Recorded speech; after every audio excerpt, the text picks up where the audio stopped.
I built this Francesco Bernoulli Lego set. This is actually a set that I covered 10 years ago on my channel. I did a speed build of it. Actually, I did a speed build building this and the smaller version of it at the same time, which is a pretty bad video. Mardi Gras Man commented on it. He said, try to do 3 next time. So maybe 10 years later, I'll build 3 of something, 3 different sets at one time. And then I did a video featuring this and the other, basically UCS Cars set. So this is set 8678 from Cars 2. And I really wish they'd done more. They did Mater, Lightning McQueen, of course, and Francesco. And I had an extra one of these. This is not the one from the review video or the speed build video or whatever crappy video I made 10 years ago.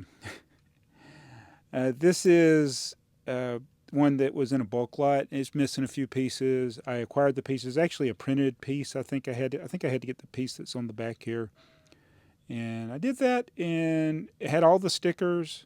And I built it. Oh, don't want to forget the little forklift guy. This is actually listed as a minifigure on Bricklink.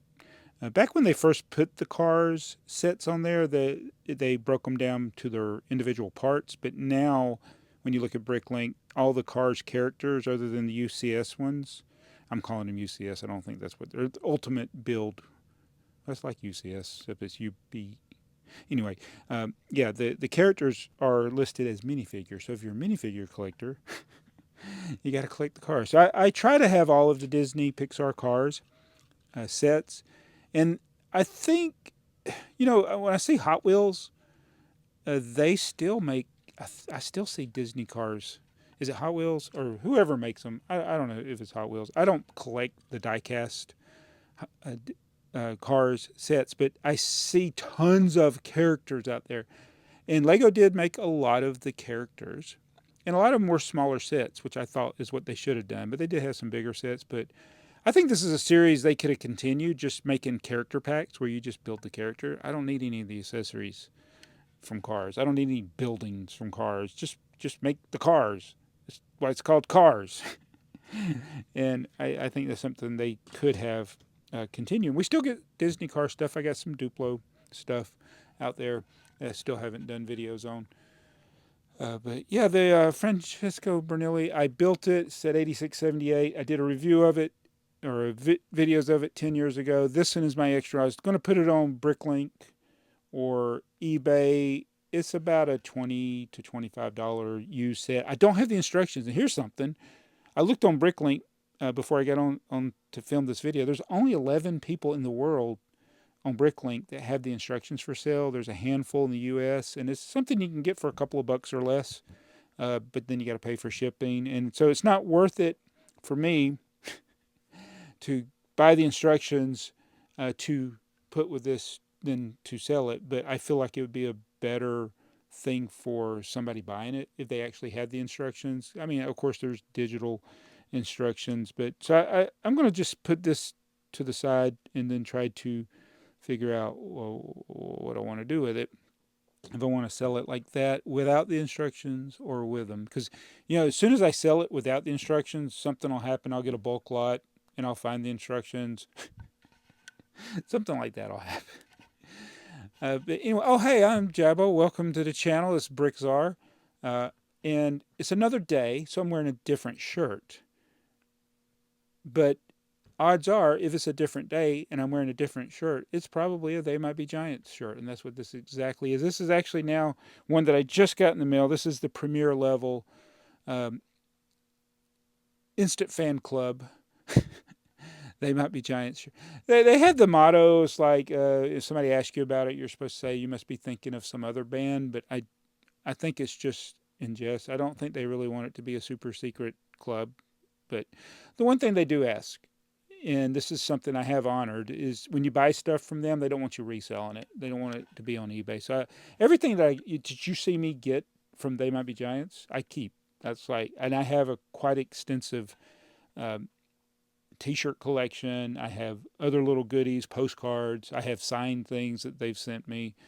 I've been a They Might Be Giants fan for about 40 years. So I was in their fan club way back when they sent print media to you. And then you could do the dial-a-phone actually worked where you dial their answer machine.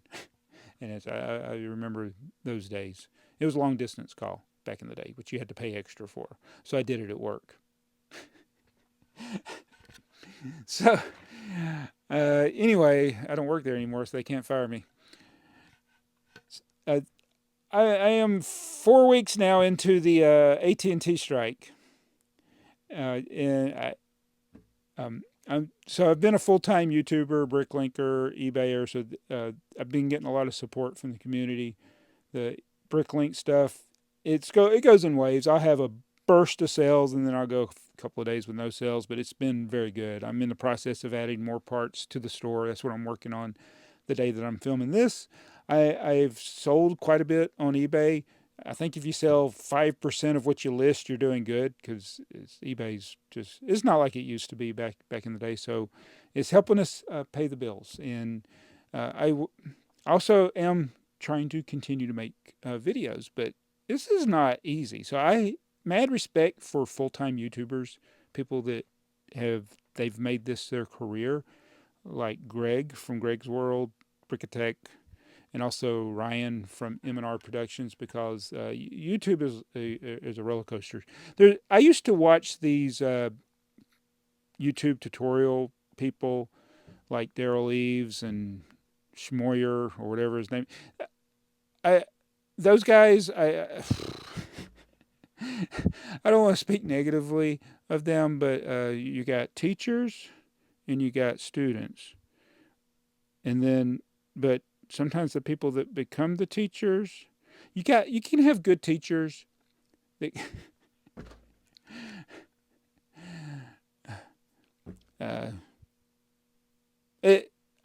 I'm trying to see, this is not going to be edited.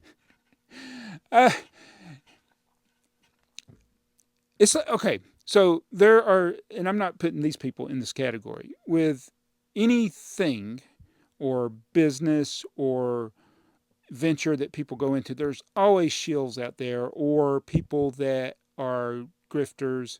Like I think back that guy, and a lot of these guys have ended up killing themselves, which is not funny. I probably shouldn't even have said that. Edit that out. The guy that just said he made a lot of money selling teeny tiny ads in newspaper classifieds.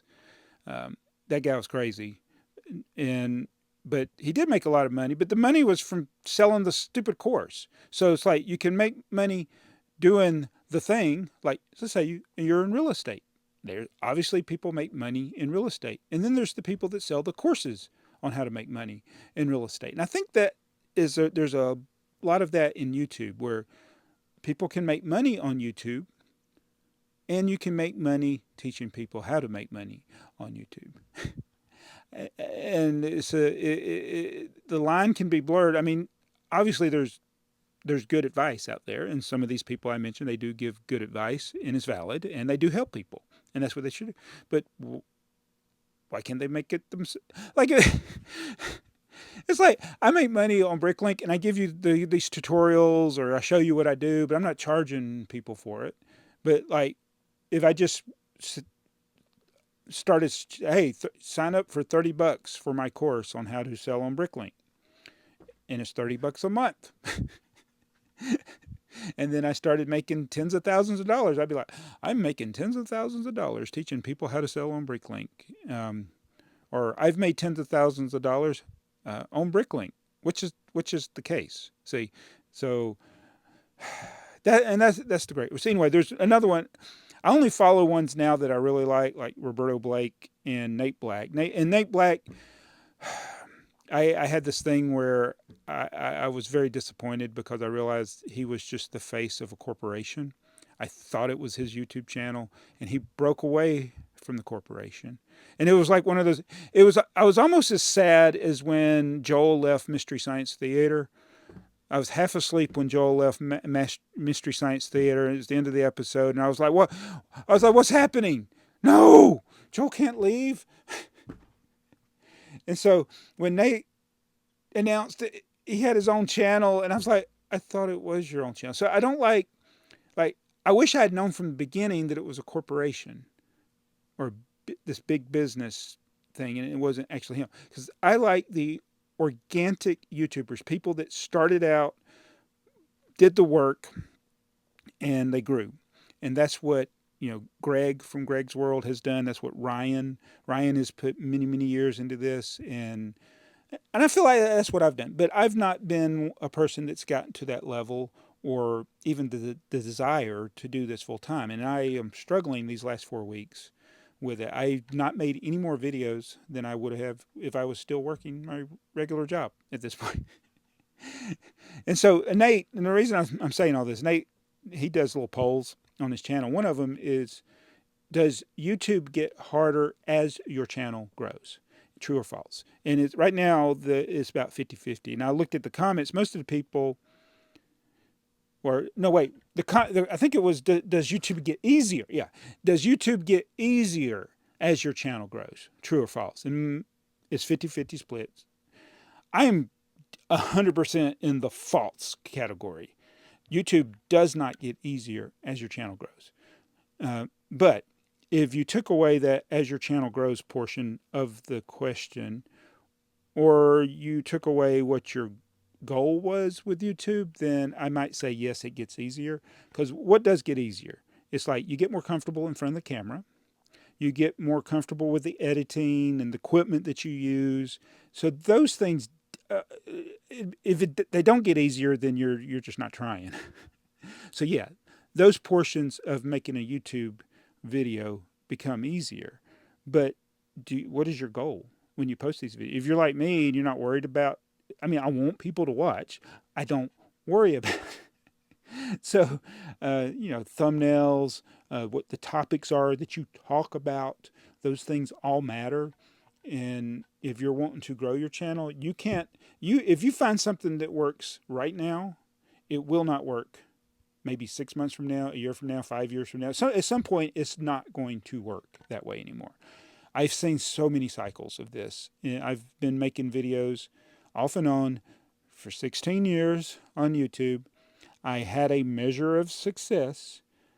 And if you'd asked me this question in 2015 and 2016, I would have said YouTube is easy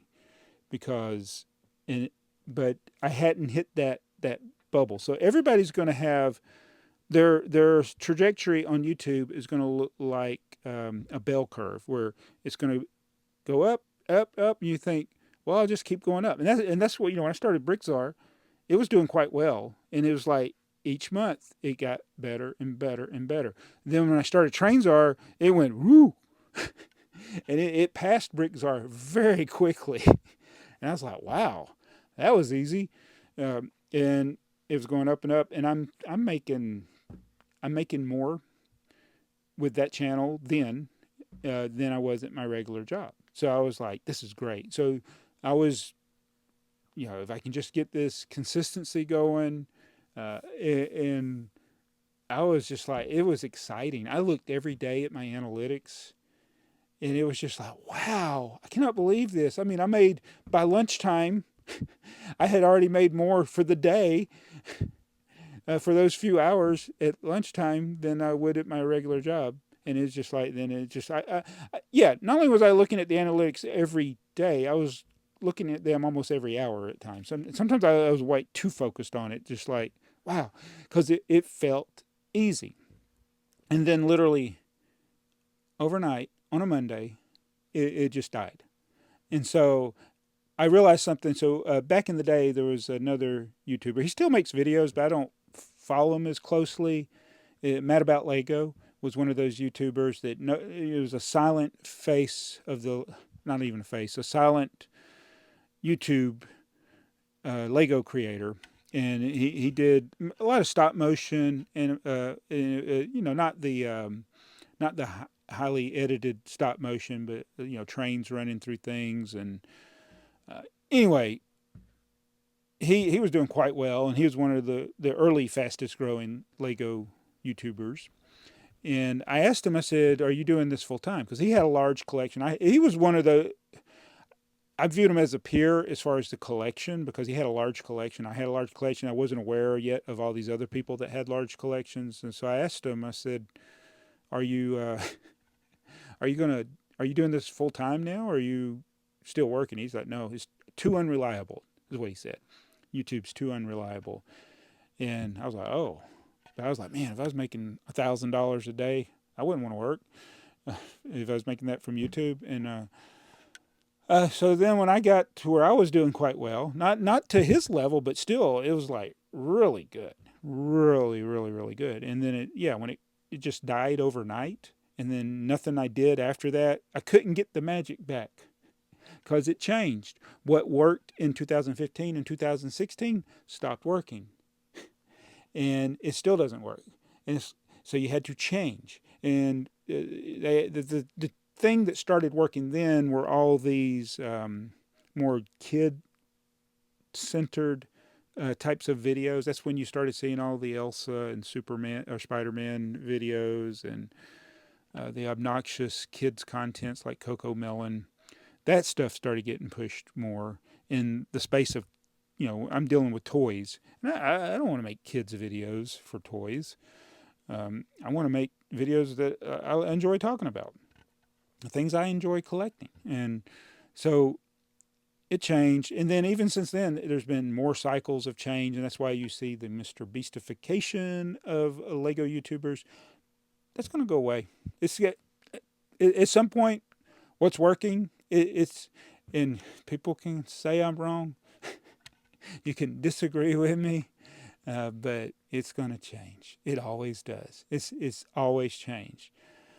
If you can build an audience that's loyal to you, like Ryan has in M&R Productions, then you'll continue to have success with those viewers. But the new ones, it's like those new people.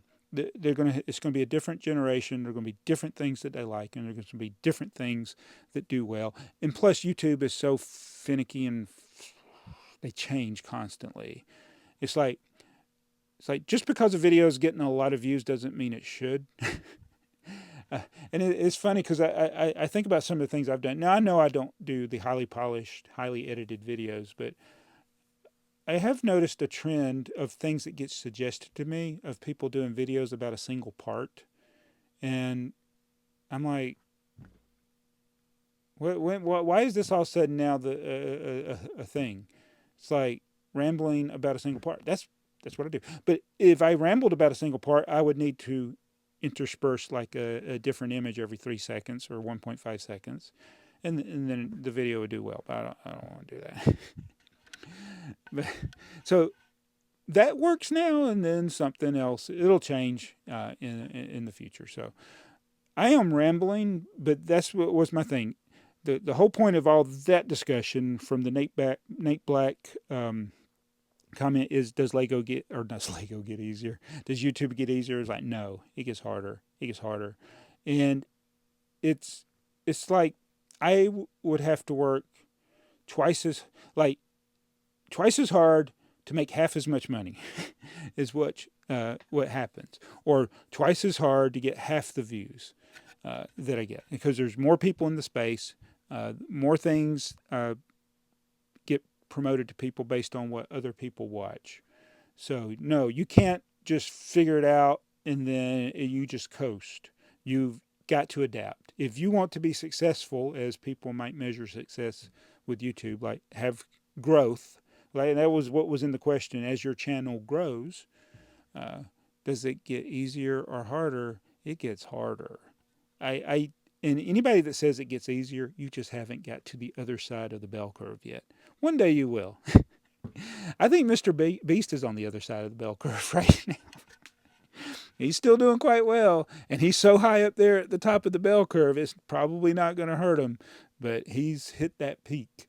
I mean, think of really good YouTubers like Ryan, not M&R Production Ryan, but Ryan Higa. He's completely gone from YouTube. He even made a video about the life cycle of a YouTuber, and he's not doing it anymore. So, and he was quite successful, I thought.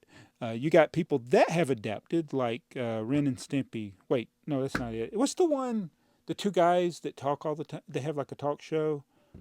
Good Mythical Morning, that one.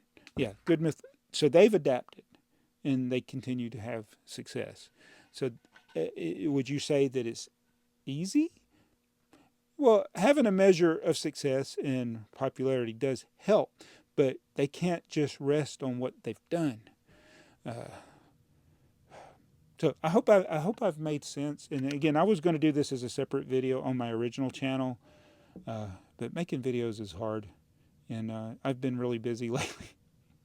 But yeah, that was Francesco Bernoulli, a 30-minute video about that. I'm going to go. I'll be back tomorrow in a different, probably They Might Be Giants shirt. I don't know what I'll be wearing.